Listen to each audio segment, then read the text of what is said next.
Hello, my name is Hong Sonu. I'm leading 엠큐렉스 Therapeutics. It is my great honor to be here to have an opportunity to introduce our company.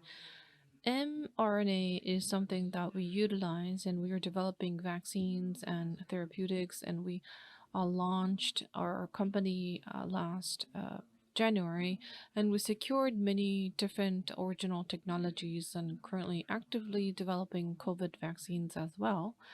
And I would like to introduce our company based on the presentation materials. So first and for us, our company is 엠큐렉스, and if you look closely to the name, it is the combination of mRNA, cure, and X meaning accelerating. So we are developing cures and vaccines using mRNA technologies, and I'm going to talk about what we are utilizing to come up with therapeutics. We have many different components of mRNA.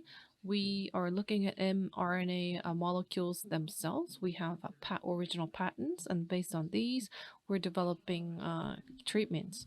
And what I would like to add further is that we have XRE's subsidiary, and of course, we have American company as our mother holdings company as well. We are collaborating with them, and even though we have a relatively short history because we launched our company last year, but we do have capabilities structure-wise to carry out active proceedings of research and development and product development as well.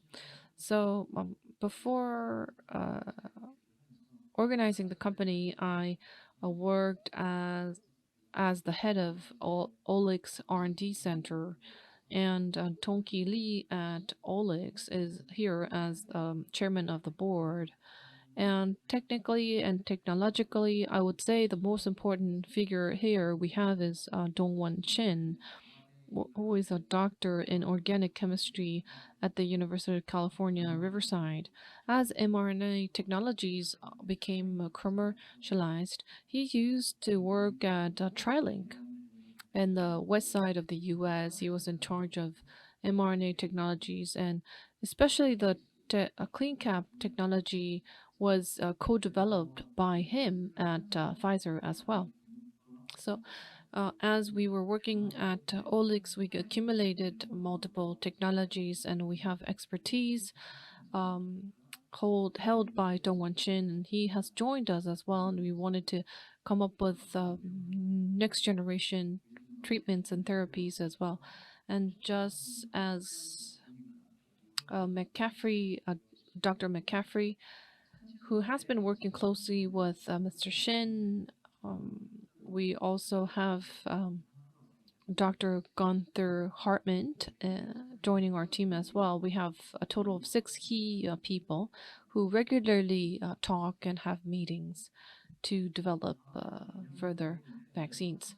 And now I'm going to talk about history. I said it's quite short. We established our company last January, and what's most important is original technologies, whether we're going to secure original technologies or not.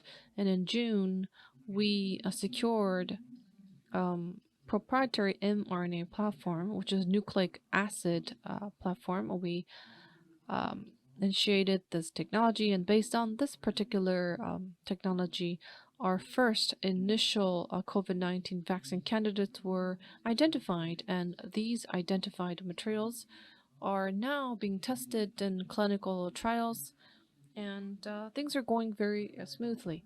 And to expand our pipeline, we signed an MOU with Trugen, and today to expand further, we would like to include oncology department as well. We signed an MOU with Femto Biomed as well. So next, I would like to talk about our mRNA technology and what we have when it comes to mRNA. If you look at the left side, this is central dogma. As you know, small molecules or antibodies, it is targeting whatever that's already created. But what is doing, mRNA is targeting or inhibiting mRNA creation, and it would input some materials into the cell so that it can create required protein itself. So, just to generally look at how things are going before the commercialization, before COVID pandemic hit the world, it was considered a future technology that hasn't arrived to our um, field yet, but now more opportunities are opening up, and more players and stakeholders are jumping into the industry as well. So mRNA is created by in vitro stimulation, and I would say the excellent characteristics of mRNA technologies is that once amino acid array is identified, then you can always rationally develop and select whatever material you would need and want. So that is the strength for sure, and it's also proven and verified.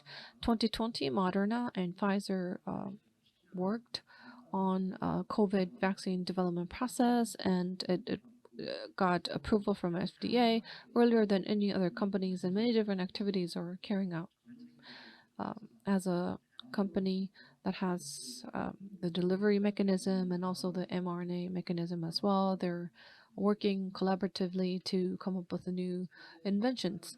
And as I shared earlier, mRNA itself, from a platform perspective, it's quite excellent, and it is a platform technology because based on amino acid array, based on the know-how and expertise of companies, you can specifically develop a target material, and any protein with drug sequence you can code and create mRNA corresponding to that specific protein. So the fact that you can collaborate, the fact that you can pinpoint a specific material and ingredient, uh, you can develop many different applications. So using mRNA, let's say you are going to put in 10 years, you will need many different component technologies. And I think largely, as you can see from here, mRNA molecule itself needs a technology, and delivery system is another element of technology, and production technology is required. And after that,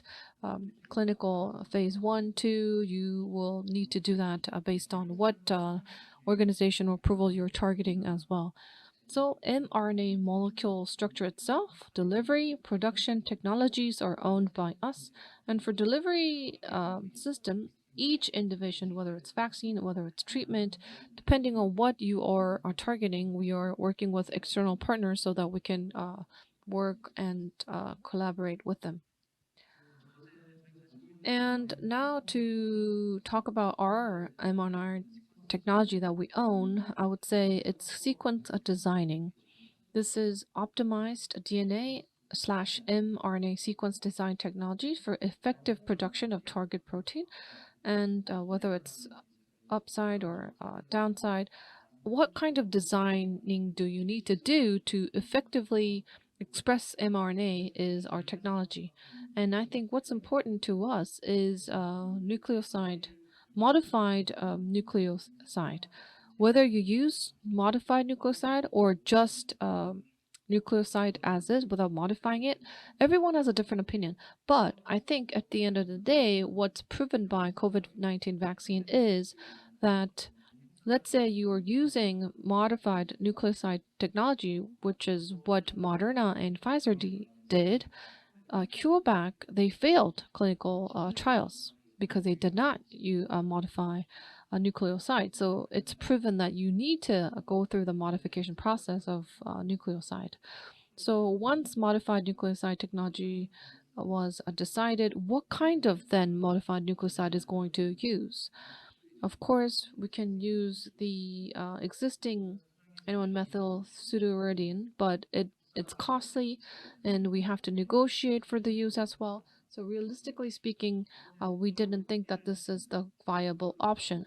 So we wanted to secure our own modified nucleoside platform, and we conducted basic research, and we secured very successful N1 methyl pseudouridine technology, and we're working on new drug development using that technology. So to share a few, there is N1 methyl pseudouridine technology. This is used by Pfizer and Moderna.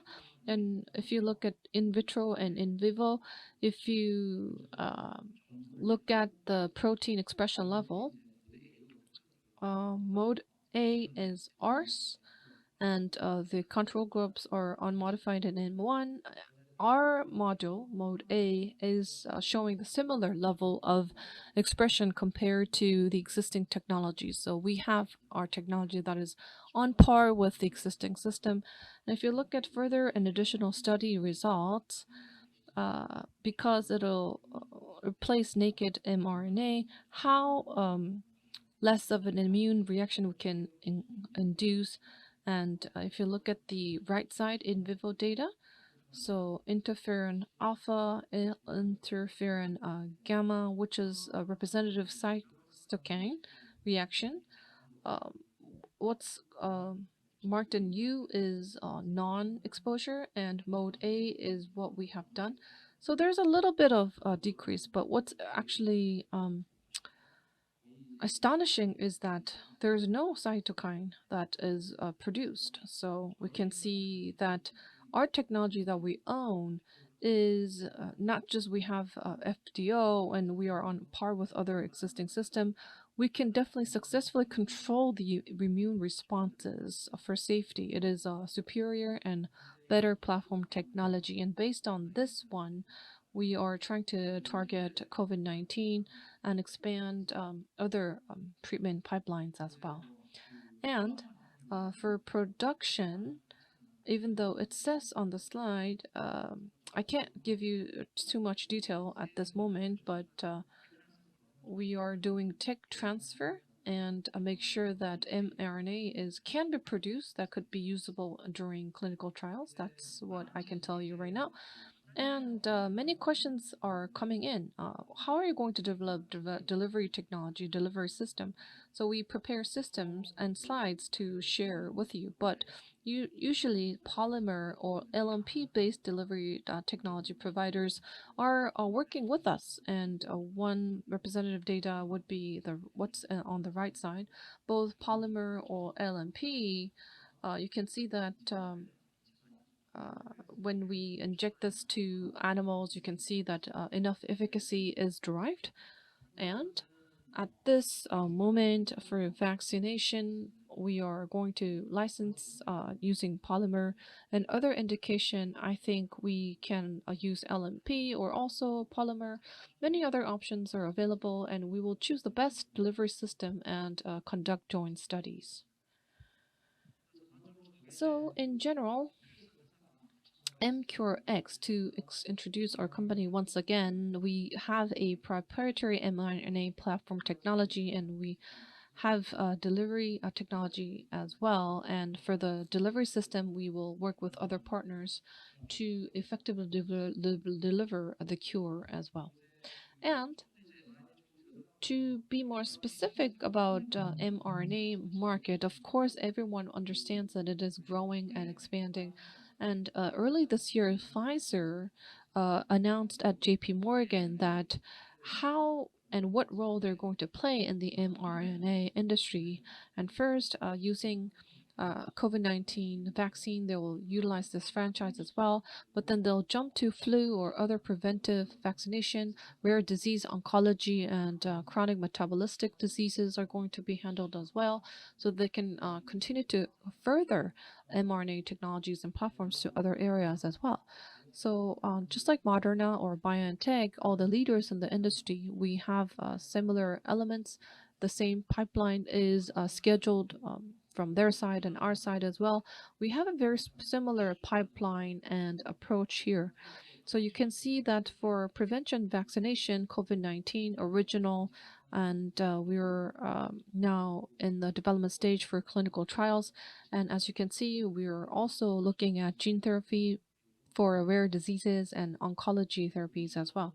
So among these options, LCA10 is an ocular disease, And if you look at the cancer types, these are personalized cancer vaccines.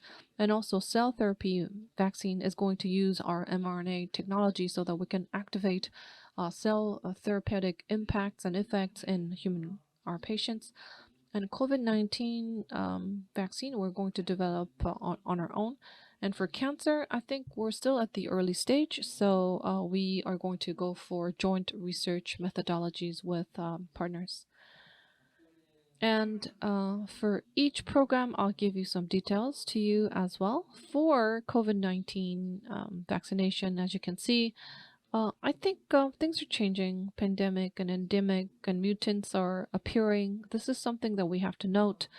I think what is important is I think unmet medical needs here is not so much of lack of vaccines, and we need a vaccine that uses our Korean localized technologies. That's the need we have, I believe. And the program we have is going to focus on developing original technologies and utilizing what we have. We're coming up with other diverse programs. Mid components are being made, and toxicity tests are scheduled.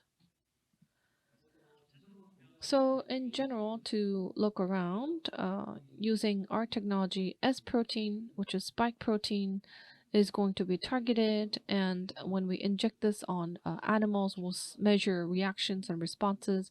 We saw that it's effective. And if you look at the result, compare from mRNA lead candidate to delivery system efficacy evaluation, preclinical development, mRNA delivery system, we have already made up our mind and decided, but we haven't announced and disclosed this information yet to the public. And aside from this program, we have others such as LCA10. It's an optal cure, and what we would like to target is liver congenital amaurosis. It's a inherited retinal disease. It's a rare disease. It's a vision related disease. It's, I would say, Lusnar is Luxturna is the most famous um, treatment that's specifically targeting LCA2. You would put genes onto your eyeball so that it can cure some symptoms of that's caused by LCA. But if you look at LCA, there are many different types except besides LCA2. The most common type would be LCA10. The reason why we're only specifically targeting LCA2 is because if you look at gene therapy, which is adenovirus vector, the length of protein that you can utilize for sequencing is quite limiting. And for SET201 virus, we can't really use conventional adenovirus. So that is why we limited our scope to LCA2. And we are going to focus on many other advantages. For example, regulation or clinical trial easiness. We're going to develop new drugs focusing on LCA10 instead of LCA2. So I understand why they have been focusing on LCA2, but we are going to target LCA10, and classical adeno-based, viral vector-based treatments are generated. We will come up with a different approach. What we are thinking of right now is using CRISP technology so that LNA beta process can be made, and then we will inject it to the eyeball. And similarly, we will use adeno-vector and clinical trials are going on as well. So intermediate data shows that it is going to be successful. And because it's targeting human usage, modification data is necessary, and we will utilize the benefits of RNA, and we will be able to be the fast follower of this particular technology. And related to this area, of course, all the research and studies are done in vitro, in vivo. Results are great. And even though it's not necessarily cost 9, but when we put our RNA on eyeball, you can see that results are being derived and generated. And based on this data, we're continuing our research. And At the end of this year, we're going to specifically decide what candidate materials we're going to use.